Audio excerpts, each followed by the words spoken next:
வணக்கம். ஃபோஸ்டர்ஸ் ஹெட்கியர் வழங்கும் தமிழ்நாடு 360க்கு உங்களை வரவேற்பது நான் அருணீஸ்வர். தமிழகத்தில் உள்ள அனைத்து மாவட்ட நிகழ்வுகளையும் விரிவாக பார்ப்பதற்கு முன்பாக முதலில் தலைப்புச் செய்திகளை பார்க்கலாம். மேட்டுப்பாளையம் அருகே ஊருக்குள் புகுந்து பொதுமக்களை அச்சுறுத்திய காட்டு யானைகள்.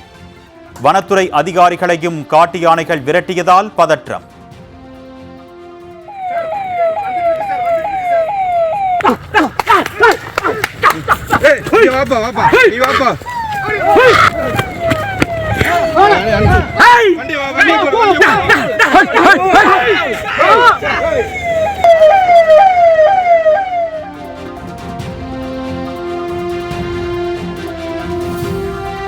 ராமநாதபுரத்தில் சுடுகாடு இல்லாததால் கண்மாய்க்கரையில் புதைக்கப்படும் மனித உடல்கள்.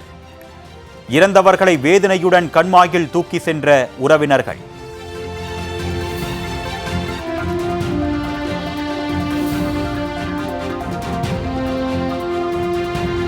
ராணிப்பேட்டையில் லோடு ஏற்றுவதைப் போல் ஆட்டோவில் ஏற்றப்படும் மாணவர்கள். போக்குவரத்து விதிமீறலை போலீசார் கண்டுகொள்ளவில்லை என புகார்.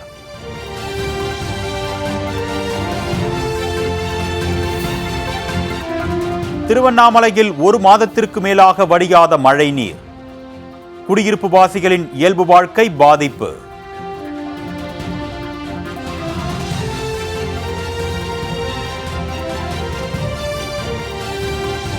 திண்டுக்கல்லில் ஆசிரியர் சாதி ரீதியாக துன்புறுத்தியதால் மாணவன் தற்கொலை செய்து கொண்டதாக புகார்.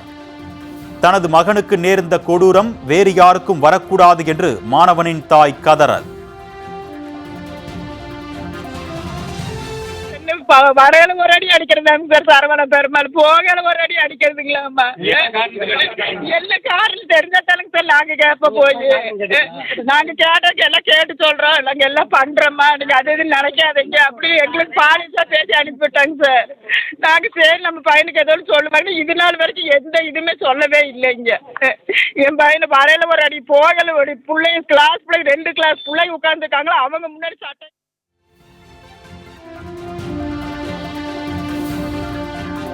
கொடைக்கானலில் நாளுக்கு நாள் அதிகரித்து வரும் போக்குவரத்து நெரிசல். சுற்றுலா பயணிகள் சந்திக்கும் சிரமங்களை விளக்கும் இன்றைய செய்தி தொகுப்பு.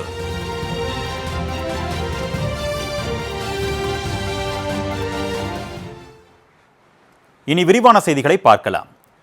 மேட்டுப்பாளையம் அருகே ஊருக்குள் நுழைந்த காட்டு யானைகள் மின்வெளியை உடைத்துக் கொண்டு அச்சுறுத்தியதால் அசாதாரணமான சூழல் நிலவியது. கோவை மாவட்டம் நெல்லிமலை வனப்பகுதியில் இருந்து வெளியேறிய 2 காட்டு யானைகள் குறும்பனூர், ஆயர்பாடி, மங்களக்கரைப்புதூர் ஆகிய கிராமங்களுக்குள் நுழைந்தது. வீடுகள், சாலை, விளைநிலங்கள் என அனைத்து இடங்களிலும் காட்டு யானைகள் உலா வந்தது. சம்பவ இடத்திற்கு விரைந்து வந்த வனத்துறையினர் வெடிகளை வெடித்த நிலையில் யானைகள் அங்கும் இங்கும் ஓடி போக்கு காட்டியது.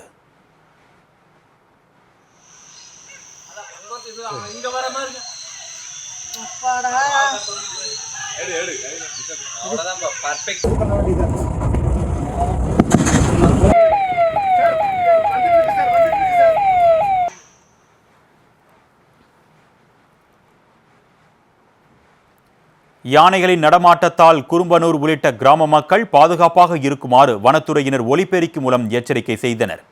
இதனைத் தொடர்ந்து வனத்துறை அதிகாரிகள் சுற்றி வளைத்த நிலையில் காட்டு யானைகள் விவசாய தோட்டத்திற்குள் சென்று சோலார் மின்வேலியை சேதப்படுத்தியது.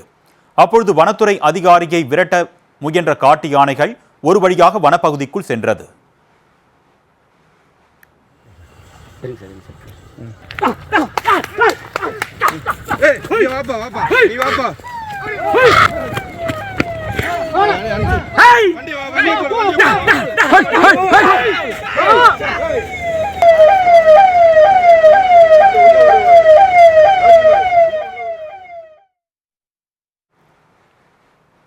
மத்திய அரசால் முன்னோடி மாவட்டமாக அறிவிக்கப்பட்ட ராமநாதபுரத்தில் சுடுகாடு இல்லாததால் கண்மாய்க்கரைகளில் இறந்தவர்களின் உடல்கள் அடக்கம் செய்யப்பட்டு வருகின்றன. ராமநாதபுரம் மாவட்டம் பேராவூர் ஊராட்சி வடக்கு தெருவில் 200க்கும் மேற்பட்ட குடும்பங்கள் வசித்து வருகின்றனர். இப்பகுதி மக்கள் பல ஆண்டுகளாக பயன்படுத்தி வந்த மயானத்தை அரசு கையகப்படுத்தி சாலை அமைத்ததாக கூறப்படுகிறது. இதனால் பேராவூர் பகுதி மக்கள் இறந்தவர்களின் உடல்களை கண்மாய்க்கரைகளில் புதைத்து வருகின்றனர். இதனால் இறந்தவர்களின் உடலை சுமந்து கொண்டு கண்மாயை கடந்து செல்லும் நிலைக்கு அவர்களது உறவினர்கள் தள்ளப்பட்டுள்ளனர். நீ எங்கிட்ட வாங்க, நீங்கள் நடுவில் வாங்க.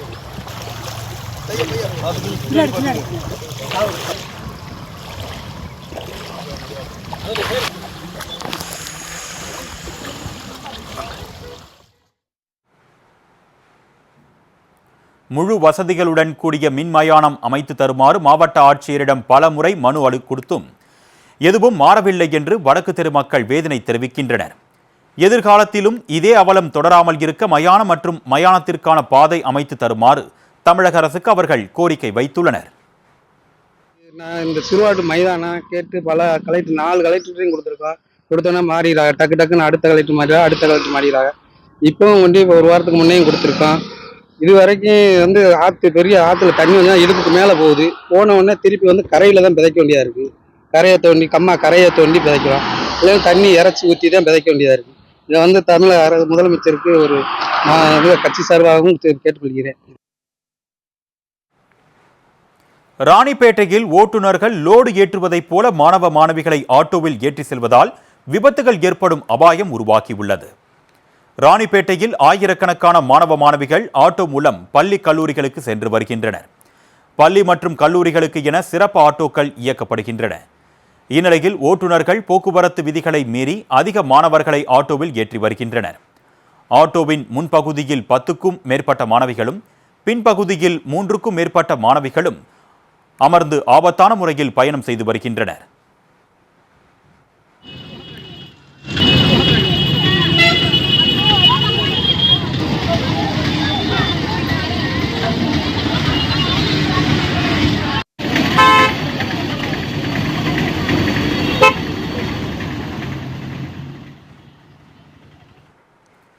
கல்வி நிலையங்களிலும் பொது இடங்களிலும் நடைபெறும் இந்த விதிமீறலை போக்குவரத்து அதிகாரிகள் கண்டுகொள்வதில்லை என்று கூறப்படுகிறது. இதே நிலை நீடித்தால் விபத்துகள் ஏற்பட வாய்ப்பிருப்பதாக கூறும் அப்பகுதி மக்கள் மாணவ மாணவியர் பாதுகாப்பான முறையில் பயணம் செய்வதை உறுதி செய்யுமாறு வலியுறுத்தியுள்ளனர். பெருவாரியான கிராமத்து பிள்ளைகள், பெண் பிள்ளைகள் எல்லாம் பெருவாரியானவர்கள் தனியார் ஆட்டோக்கள்ல வராங்க. பாத்தீங்கன்னா ஒரு 10 பேரை ஒரு ஆட்டோ ஏற்றிட்டு 10-12 பேரை ஏற்றிட்டு வராங்க. அதுவும் பெண் பிள்ளைகள் அந்த பின்னால லக்கேஜ் வைக்கிறத திறந்து அதிலெல்லாம் உட்காந்துட்டு டிரைவருடைய நடுப்பக்கம் இடது பக்கம் உட்காந்துட்டு வராங்க. இதெல்லாம் மிகவும் ஆபத்தான பயணத்தை மேற்கொள்றாங்க. இது மாவட்ட நிர்வாகம் ஒழுங்காக பார்த்து இதுக்கு தகுந்த நடவடிக்கை எடுத்து ஒவ்வொரு கல்லூரி வாசல்லையும் ஒவ்வொரு பள்ளி வாசல்லையும் இது ஆய்வுக்கு உட்பட்டு பண்ணது எங்களுடையது.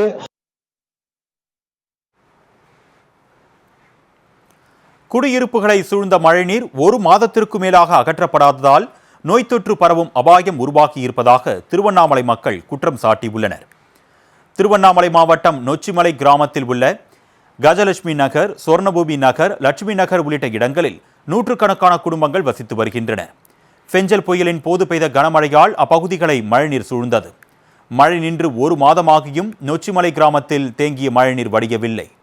வெள்ளத்தில் அடித்து வரப்பட்ட மீன்களும் சாலையில் தேங்கியுள்ள நீரில் நீந்தி செல்கின்றன. 1 மாதமாக மழைநீர் அகற்றப்படாததால் அப்பகுதி மக்களின் இயல்பு வாழ்க்கை பெரிதும் பாதிக்கப்பட்டுள்ளது. சாலைகளில் தேங்கியுள்ள மழைநீரை உடனடியாக அகற்றுமாறு மாவட்ட நிர்வாகத்திற்கு கோரிக்கை வலுத்து வருகிறது.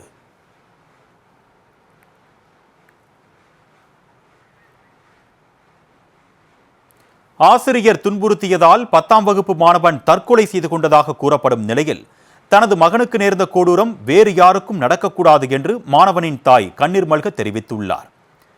திண்டுக்கல் மாவட்டம் பழனி தாலுகா போதுப்பட்டி ஊராட்சியைச் சேர்ந்தவர் மாரியம்மாள். இவரது கணவர் 15 ஆண்டுகளுக்கு முன்பு இறந்துவிட்ட நிலையில் தனது மகன் ஆகாஷுடன் மாரியம்மாள் வசித்து வந்தார்.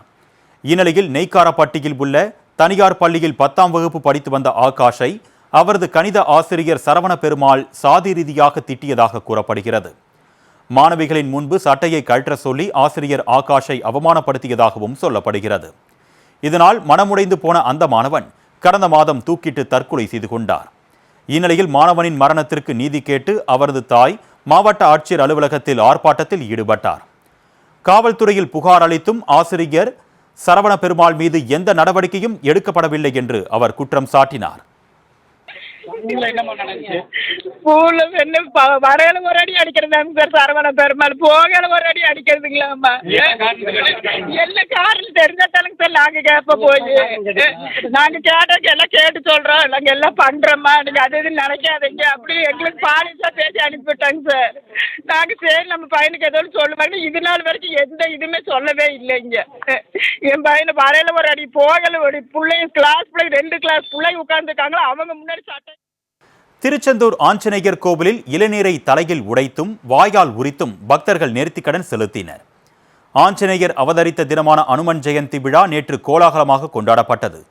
இதனையொட்டி திருச்செந்தூரில் உள்ள ஆஞ்சநேயர் கோவிலில் சிறப்பு பூஜைகள் நடைபெற்றது. கோவிலில் பல்வேறு பகுதிகளைச் சேர்ந்த ஆயிரக்கணக்கான பக்தர்கள் வழிபாடு செய்தனர். இதனைத் தொடர்ந்து கோவிலின் முன்பு 1800 இளநீர் குவித்து வைக்கப்பட்டது. இந்த இளநீரை பக்தர்கள் தலையில் உடைத்தும் வாயால் உரித்தும் நேர்த்திக்கடன் செலுத்தினர்.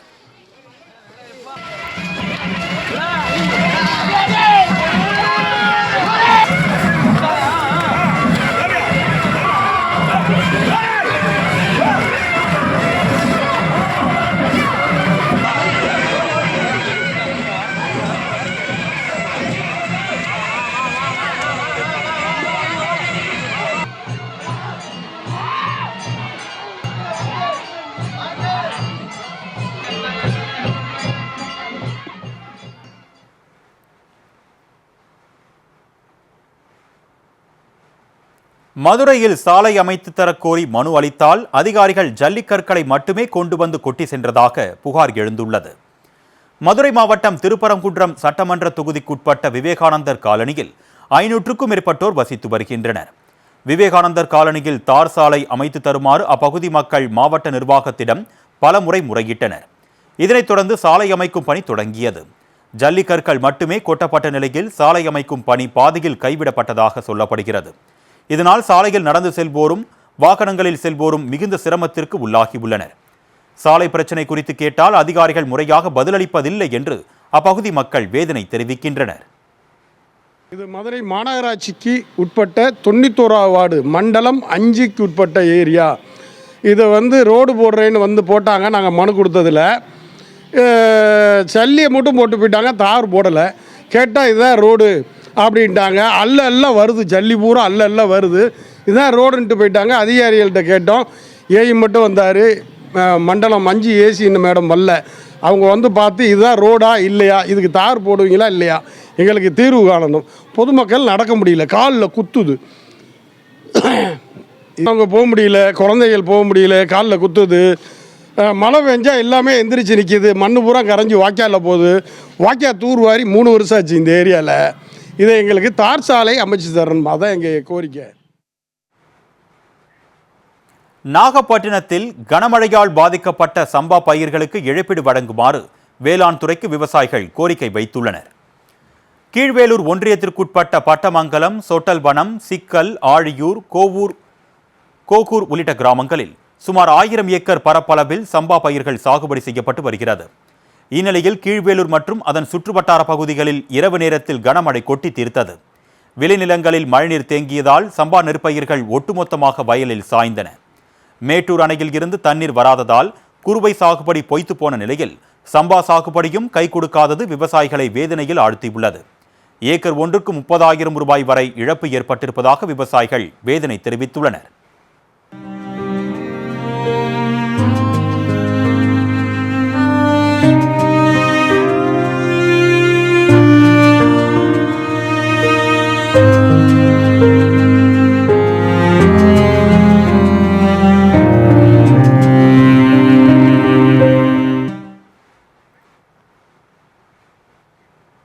கிருஷ்ணகிரியில் மழை நின்று வெயில் தலை காட்டத் தொடங்கி இருப்பதால் பொங்கல் பானைகளை தயாரிக்கும் பணி தீவிரமடைந்துள்ளது.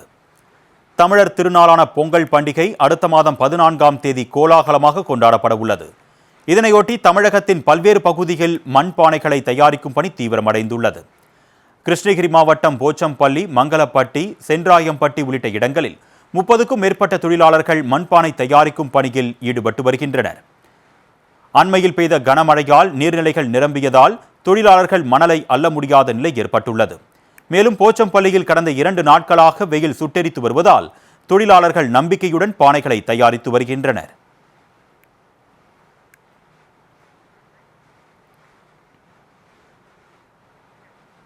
ஃபோர்ஸ்டர்ஸ் ஹெட்கியர் வழங்கும் தமிழ்நாடு 360யில் அடுத்து வருவது ஊர் நிகழ்வுகளை விரைவாக வழங்கும் உள்ளூர் எக்ஸ்பிரஸ்.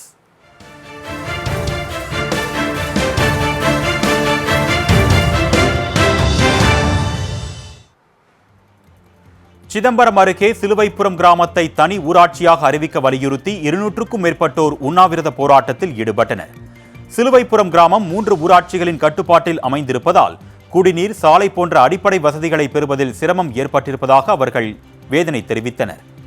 அரசு அலுவலகங்களில் அலைக்கழிக்கப்பட்டு வருவதாக குற்றம் சாட்டிய கிராம மக்கள் சிலுவைப்புறத்தை தனி ஊராட்சியாக அறிவிக்காவிட்டால் அடுத்த கட்ட போராட்டத்தில் ஈடுபட போவதாகவும் அறிவித்துள்ளனர்.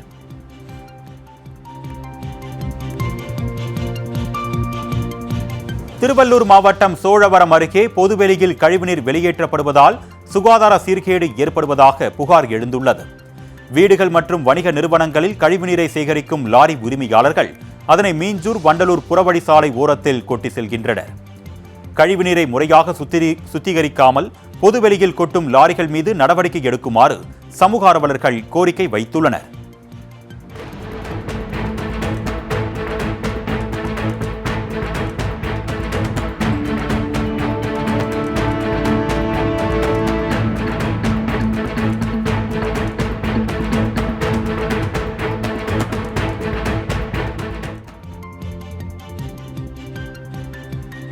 திருப்பூர் மாவட்டம் பல்லடம் அருகே விளைநிலங்களின் வழியாக எண்ணெய் குழாய் அமைக்க எதிர்ப்பு தெரிவித்து விவசாயிகள் 38வது நாளாக போராட்டத்தில் ஈடுபட்டனர். கோவை, திருப்பூர் ஆகிய மாவட்டங்களில் 70 கிலோமீட்டருக்கு விளைநிலங்கள் வழியாக எண்ணெய் குழாய் அமைக்கும் பணி நடைபெற்று வருகிறது. இத்திட்டத்தை மாற்றியமைத்து சாலையோரமாக குழாய்களை அமைக்க வலியுறுத்தி காரணம்பேட்டை பகுதியில் விவசாயிகள் தொடர் போராட்டத்தில் ஈடுபட்டு வருகின்றனர். உயிரை விட்டு தந்தாலும் நிலத்தை விட்டு தர மாட்டோம் என்று விவசாயிகள் திட்டவட்டமாக தெரிவித்துள்ளனர். வேலை வந்து நிறுத்தி வச்சுக்குது. ஆனால் வேலை செய்யறதுக்கு வந்தால் நாங்கள் விடமாட்டோம். உசுறு போனாலும் சரி, நாங்கள் எங்கள் நிலத்துக்குள்ள ஓர விடமாட்டோம்னு உறுதியாக இருக்கிறோம். வந்து எங்களோட பேசி இருக்கிறத எடுத்து புதுசாக வாரதை எடுத்து சாலையோரமாக போட்டு இருக்கிறதையும் எடுத்து சாலையோரமாக போட்டால் நாங்கள் கலைஞ்சு போயிடுவோம். அது வரைக்கும் தொடர்ந்து இந்த போராட்டம் விடாமல் இருப்போம்.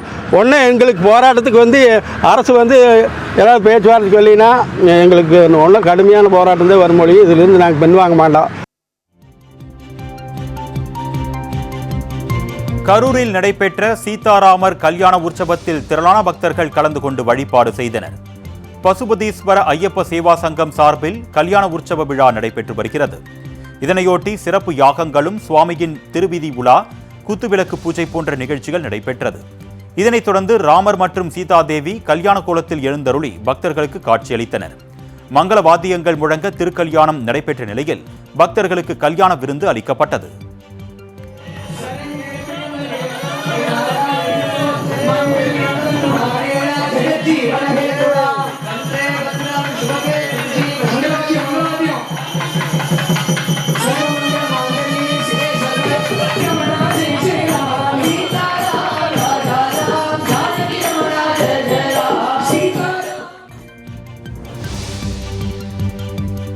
நெல்லை மாவட்டம் கூடங்குளத்தில் விவசாய கிணற்றில் விழுந்த 70 வயது மூதாட்டி பத்திரமாக மீட்கப்பட்டார். பெருமாள்சாமி கோவில் தெருவைச் சேர்ந்த ராஜதங்கம் என்ற மூதாட்டி தோட்டத்திற்கு வந்தபோது எதிர்பாராத விதமாக 80 அடி ஆழ கிணற்றில் தவறி விழுந்தார். மூதாட்டியின் அலறல் சத்தம் கேட்டு அங்கு சென்ற அப்பகுதி மக்கள் அவரை மீட்கும் பணியில் ஈடுபட்டனர். இதனையடுத்து ஜெபஸ்டின் என்ற இளைஞர் கிணற்றில் குதித்து தண்ணீரில் தத்தளித்த மூதாட்டியை காப்பாற்றி கிணற்றின் ஓரத்தில் அமர வைத்தார். சம்பவ இடத்திற்கு சென்ற தீயணைப்புத்துறை வீரர்கள் இருவரையும் மீட்டனர்.